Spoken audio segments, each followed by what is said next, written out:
ओम शांति। आज 26 जनवरी गणतंत्र दिवस की सभी भाई बहनों को बहुत बहुत शुभकामनाएं।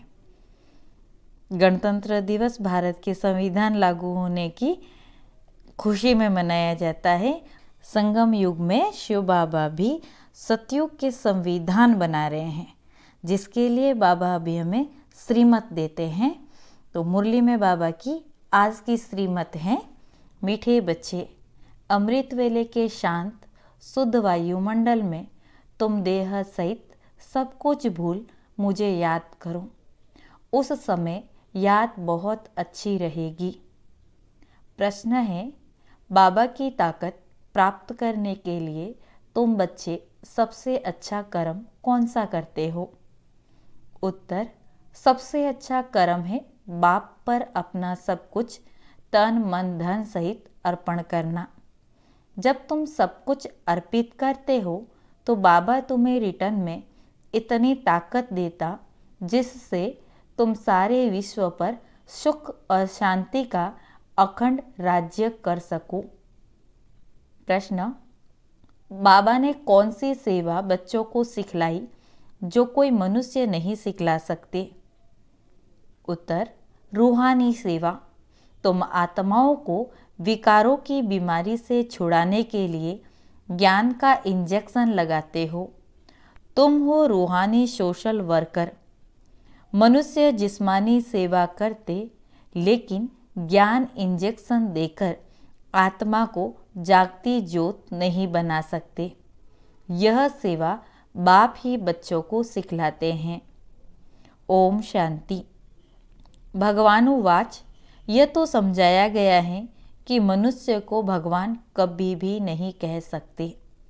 यह है मनुष्य सृष्टि और ब्रह्मा विष्णु शंकर हैं सूक्ष्म वतनवासी।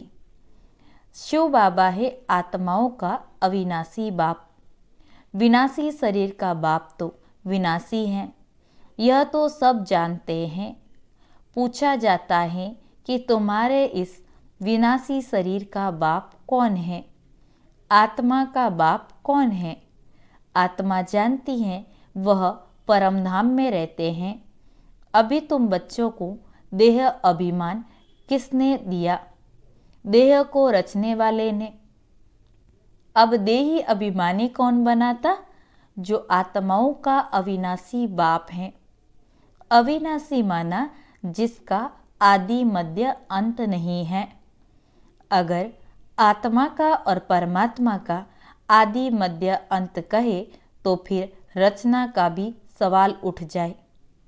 उनको कहा जाता है अविनाशी आत्मा, अविनाशी परमात्मा। आत्मा का नाम आत्मा है। बरोबर आत्मा अपने को जानती है कि हम आत्मा हैं। मेरी आत्मा को दुखी मत करो, मैं पाप आत्मा हूँ, यह आत्मा कहती है। स्वर्ग में कभी भी यह अक्षर आत्माएं नहीं कहेगी। इस समय ही आत्मा पतित हैं जो फिर पावन बनती हैं। पतित आत्मा ही पावन आत्मा की महिमा करती हैं। जो भी मनुष्य आत्माएं हैं उनको पुनर्जन्म जरूर लेना ही है। यह सब बातें हैं नई। बाप फरमान करते हैं, उठते बैठते मुझे याद करो। आगे तुम पुजारी थे, शिवाय नमः कहते थे। अब बाप कहते हैं तुम पुजारियों ने नमः तो बहुत बारी किया, अब तुमको मालिक पूज्य बनाता हूँ। पूज्य को कभी नमन नहीं करना पड़ता। पुजारी नमः अर्थात नमस्ते कहते हैं। नमस्ते का अर्थ ही है नमः करना। कांध थोड़ा नीचे जरूर करेंगे। अब तुम बच्चों को नमः कहने की दरकार नहीं। न लक्ष्मी नारायण नमः, न विष्णु देवताय नमः, न शंकर देवताय नमः। यह अक्सर ही पुजारीपन का है। अब तो तुमको सारी सृष्टि का मालिक बनना है। बाप को ही याद करना है। कहते भी हैं वह सर्व समर्थ है। कालों का काल अकाल मूरत है। सृष्टि का रचयिता हैं, ज्योतिर्बिंदु स्वरूप हैं। आगे उनकी बहुत महिमा करते थे, फिर कह देते थे सर्वव्यापी। कुत्ते बिल्ली में भी हैं तो सभी महिमा खत्म हो जाती। इस समय के सब मनुष्य ही पाप आत्माएं हैं, तो फिर जानवरों की क्या महिमा होगी। आत्मा कहती है मैं आत्मा हूँ, यह मेरा शरीर है। जैसे आत्मा बिंदु है, वैसे परमपिता परमात्मा भी बिंदु हैं। वह भी कहते मैं पतितों को पावन बनाने साधारण तन में आता हूँ, आकर बच्चों का ओबीडिएंट सर्वेंट बन सर्विस करता हूँ। मैं रूहानी सोशल वर्कर हूँ, तुम बच्चों को भी रूहानी सेवा करना सिखलाता हूँ और सब जिस्मानी हद की सेवा करना सिखाते। तुम्हारी है रूहानी सेवा। तभी तो कहा जाता है ज्ञान अंजन सतगुरु दिया, अज्ञान अंधेर विनाश।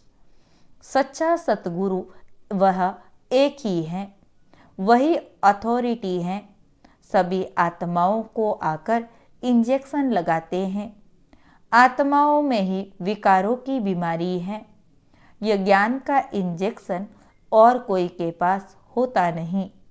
पतित आत्मा बनी है न कि शरीर जिसको इंजेक्शन लगाए। 5 विकारों की कड़ी बीमारी है, इसके लिए इंजेक्शन ज्ञान सागर बाप के सिवाय और कोई के पास है नहीं। बाप आकर आत्माओं से बात करते हैं कि हे आत्माएं, तुम जागती ज्योति थी, फिर माया ने परछाया डाला, डालते डालते तुमको धुंधकारी बुद्धि बना दिया। बाकी कोई युधिष्ठिर व धृतराष्ट्र की बात नहीं है, यह रावण की बात है। बाप कहते हैं मैं आता ही हूँ साधारण रीति, मेरे को विरला ही कोई जान सकते। शिव जयंती अलग, कृष्ण जयंती अलग है। परमपिता परमात्मा शिव को श्री कृष्ण से मिला नहीं सकते। वह निराकार है, श्री कृष्ण साकार है। बाप कहते मैं हूँ निराकार, मेरी महिमा भी गाते। हे पतित पावन, आकर इस भारत को फिर से सतयुगी देवी राजस्थान बनाओ। कोई समय देवी राजस्थान था, अभी नहीं है, फिर कौन स्थापन करेगा। परमपिता परमात्मा ही ब्रह्मा द्वारा नई दुनिया स्थापन करते हैं। अभी है पतित प्रजा का प्रजा पर राज्य, इसका नाम ही है कब्रिस्तान। माया ने सब खत्म कर दिया है। अब तुमको देह सहित देह के सब संबंधियों को भूल मुझ बाप को याद करना है। शरीर निर्वाह अर्थ कर्म भी भले करो। जो कुछ समय मिले तो मुझे याद करने का पुरुषार्थ करो। यह एक ही तुमको युक्ति बताते हैं। सबसे जास्ती मेरी याद तुमको अमृत वेले रहेगी, क्योंकि वह शांत और शुद्ध समय होता है। उस समय न चोरी करते, न कोई पाप करते, न कोई विकार में जाते। सोने के टाइम सब शुरू करते। उसको कहा जाता है घोर तमो प्रधान रात। अब बाप कहते हैं बच्चे, पास्ट इज पास्ट, जो बीत गया उसे बिंदी लगाओ। भक्ति मार्ग का खेल पूरा हुआ। अब तुमको समझाया जाता यह तुम्हारा अंतिम जन्म है। यह प्रश्न उठ नहीं सकता कि सृष्टि की वृद्धि कैसे होगी। वृद्धि तो होती ही रहती है। जो आत्माएं ऊपर है उनको नीचे आना ही है। जब सभी आ जाएंगे तब विनाश शुरू होगा। फिर नंबरवार सबको जाना ही है। गाइड सबसे आगे होता है ना। बाप को कहा जाता है लिबरेटर, पतित पावन। पावन दुनिया है ही स्वर्ग, उनको बाप के सिवाय कोई बना न सके। अब तुम बाप की श्रीमत पर भारत की तन मन और धन से सेवा करते हो। गांधी जी चाहते थे परंतु कर न सके। ड्रामा की भावी ऐसी थी जो पास्ट हुआ। पतित राजाओं का राज्य खत्म होना था तो उनका नाम निशान खत्म हो गया। उनकी प्रॉपर्टी का भी नाम निशान नहीं है। खुद भी समझते थे लक्ष्मी नारायण ही स्वर्ग के मालिक थे, परंतु यह कोई नहीं जानते कि उन्हों को ऐसा किसने बनाया। जरूर स्वर्ग के रचयिता बाप से वर्षा मिला होगा और कोई इतना भारी वर्षा दे न सके। यह बातें कोई शास्त्रों में नहीं है, गीता में है, परंतु नाम बदल दिया है। कौरव और पांडव दोनों को राजाई दिखाते हैं, परंतु यहाँ दोनों को राजाई नहीं है। अब बाप फिर स्थापन करते हैं, तुम बच्चों को खुशी का पारा चढ़ना चाहिए। अब नाटक पूरा होता है, हम अब जा रहे हैं, हम स्वीट होम में रहने वाले हैं। वो लोग कहते फलाना पार निर्वाण गया, वह ज्योति ज्योत में समाया अथवा मोक्ष को पाया। भारतवासियों को स्वर्ग मीठा लगता, वह कहते हैं स्वर्ग पधारा। बाबा समझाते हैं मोक्ष तो कोई पाता ही नहीं है। सभी का सद्गति दाता बाप ही है, वह जरूर सबको सुख ही देगा। एक निर्वाण धाम में बैठे और एक दुख भोगे, यह बाप सहन नहीं कर सकते। बाप है ही पतित पावन, एक है मुक्ति धाम पावन, दूसरा है जीवन मुक्ति धाम पावन। फिर द्वापर के बाद सभी पतित बनते जाते, 5 तत्व आदि सब तमोप्रधान बन जाते। फिर बाबा आकर पावन बनाते, फिर वहाँ पवित्र तत्वों से तुम्हारा शरीर गोरा बनता, नेचुरल ब्यूटी रहती, उसमें कशिश रहती है। श्री कृष्ण में कितनी कशिश है, नाम ही है स्वर्ग, तो फिर क्या। परमात्मा की महिमा बहुत करते, अकाल मूर्त, निराकार, निर्वैर। फिर उनको ठीकर भीतर में ठोक दिया है। बाप को कोई भी जानते नहीं, जब बाप आए तब आकर समझाए। लौकिक बाप भी जब बच्चे रचे तभी तो बाप की बायोग्राफी का उनको पता पड़े। बाप के बिगैर बच्चों को बाप की बायोग्राफी का पता कैसे पड़े। बाप कहते हैं लक्ष्मी नारायण को वरना है तो मेहनत करनी पड़े, जबरदस्त मंजिल है, बहुत भारी आमदनी है। सतयुग में पवित्र प्रवृत्ति मार्ग था, पवित्र राजस्थान था, सो अब अपवित्र हो गया है, सब विकारी बन गए हैं। यह है आसुरी दुनिया, बहुत करप्शन लगी हुई है। राजाई में तो ताकत चाहिए, ईश्वरीय ताकत तो है नहीं। प्रजा का प्रजा पर राज्य है, जो दान पुण्य अच्छे करते उनको राजाई घर में जन्म मिलता है, वह कर्म की ताकत रहती है। अभी तुम तो बहुत ऊंचे कर्म करते हो, तुम अपना सब कुछ तन मन धन शिव बाबा को अर्पण करते हो, तो शिव बाबा को भी बच्चों के सामने सब कुछ अर्पण करना पड़े। तुम उनसे ताकत धारण कर सुख शांति का अखंड अटल राज्य करते हो। प्रजा में तो कुछ भी ताकत नहीं है। ऐसे नहीं कहेंगे कि धन दान किया तब MLA आदि बने। धन दान करने से धनवान घर में जन्म मिलता। अभी तो राजा ही कोई है नहीं। अब बाबा तुमको कितनी ताकत देते हैं। तुम कहते हो हम नारायण को वरेंगे, हम मनुष्य से देवता बन रहे हैं। यह है सब नई नई बातें। नारद की बात अभी की है, रामायण आदि भी अभी के हैं। सतयुग त्रेता में कोई शास्त्र होता ही नहीं। अभी शास्त्रों का सभी तैलुक हैं। झाड़ को देखेंगे, मठ पंथ आदि सब बाद में आते। मुख्य है ब्राह्मण वर्ण, देवता वर्ण और क्षत्रिय वर्ण। ब्राह्मणों की चोटी मशहूर है। यह ब्राह्मण वर्ण सबसे ऊंचा है, जिसका फिर शास्त्रों में वर्णन है ही नहीं। विराट रूप में भी ब्राह्मणों को उड़ा दिया। ड्रामा में ऐसी नूंद है।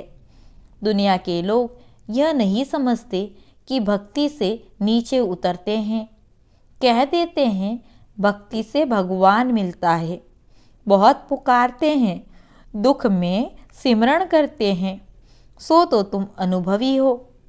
वहाँ दुख की बात नहीं, यहाँ सब में क्रोध है, एक दो को गाली देते रहते हैं। अभी तुम शिवाय नमः नहीं कहेंगे, शिव तो तुम्हारा बाप है ना। बाप को सर्वव्यापी कहने से ब्रदरहुड उड़ जाता, यानी हम आत्मा भाई भाई है, ये ज्ञान फिर गलत हो जाता।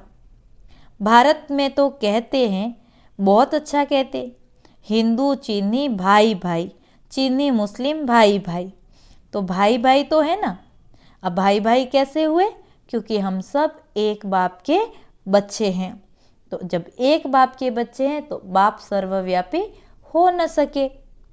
इस समय तुम जानते हो हम एक बाप के बच्चे हैं। ये ब्राह्मणों का सीजरा फिर से स्थापन हो रहा है। इस ब्राह्मण धर्म से देवी देवता धर्म की स्थापना होती, देवी देवता धर्म से फिर क्षत्रिय धर्म निकलता, क्षत्रिय से फिर इस्लामी धर्म निकलेगा। ये सीजरा है ना। फिर बौद्धि, फिर क्रिश्चियन निकलेंगे। ऐसे वृद्धि होते होते इतना बड़ा झाड़ हो गया। यह है बेहद का सीजरा, वह होता है हद का। यह डिटेल की बातें जिसको धारण नहीं हो सकती, उनके लिए बाबा सहज युक्ति बताते हैं कि बाप और वर्षे को याद करो तो स्वर्ग में तुम जरूर आएंगे। बाकी ऊंच पद प्राप्त करना है तो उसके लिए तो पुरुषार्थ करना है। यह तो तुम बच्चे जानते हो। शिव बाबा भी तुमको समझाते हैं, यह बाबा भी समझाते हैं। वही हमारी तुम्हारी बुद्धि में है। भले हम शास्त्र आदि पढ़े हुए हैं, परंतु जानते हैं इन सब से कोई भगवान नहीं मिलता। बाप समझाते हैं, मीठे मीठे बच्चे शिव बाबा को और वर्षे को याद करते रहो। बाबा आप बहुत मीठे हो, कमाल है बाबा आपकी। ऐसे ऐसे महिमा करनी चाहिए बाबा की। तुम बच्चों को ईश्वरीय लॉटरी मिली है, अब मेहनत करनी है ज्ञान और योग की। इसमें जबरदस्त प्राइज मिलती है तो पुरुषार्थ करना चाहिए।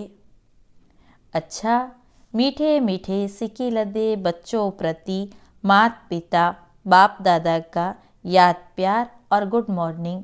रूहानी बाप की रूहानी बच्चों को नमस्ते। हम रूहानी बच्चों की रूहानी बाप दादा को याद प्यार, गुड मॉर्निंग और नमस्ते। धारणा के लिए मुख्य सार। पहला पॉइंट, अब नाटक पूरा हो रहा है, हम अपने स्वीट होम में जा रहे हैं। इसी स्मृति से खुशी का पारा सदा चढ़ा रहे। दूसरी पॉइंट है, पास्ट सो पास्ट कर। इस अंतिम जन्म में बाबा को पवित्रता की मदद करनी है। तन मन और धन से भारत को स्वर्ग बनाने की सेवा में लगना है। वरदान, सर्व पुराने खातों को संकल्प और संस्कार रूप में भी समाप्त करने वाले अंतर्मुखी भव। सर्व पुराने खातों को संकल्प और संस्कार रूप में भी समाप्त करने वाले अंतर्मुखी भव। विस्तार, बाप दादा बच्चों के सभी चौपड़े अब साफ देखना चाहते हैं। थोड़ा भी पुराना खाता अर्थात बाह्य मुक्ता का खाता संकल्प व संस्कार रूप में भी रह न जाए। सदा सर्व बंधन मुक्त और योग युक्त, इसी को ही अंतर्मुखी कहा जाता है। इसीलिए सेवा खूब करो, लेकिन बाह्यमुखी से अंतर्मुखी बनकर करो। अंतर्मुखता की सूरत द्वारा बाबा का नाम बाला करो। आत्माएं बाप का बन जाए, ऐसा प्रसन्नचित्त बनाओ अपने आप को। स्लोगन, अपने परिवर्तन द्वारा संकल्प, बोल, संबंध, संपर्क में सफलता प्राप्त करना ही सफलता मूर्त बनना है। अपने परिवर्तन द्वारा संकल्प, बोल, संबंध, संपर्क में सफलता प्राप्त करना ही सफलता मूर्त बनना है। ओम शांति।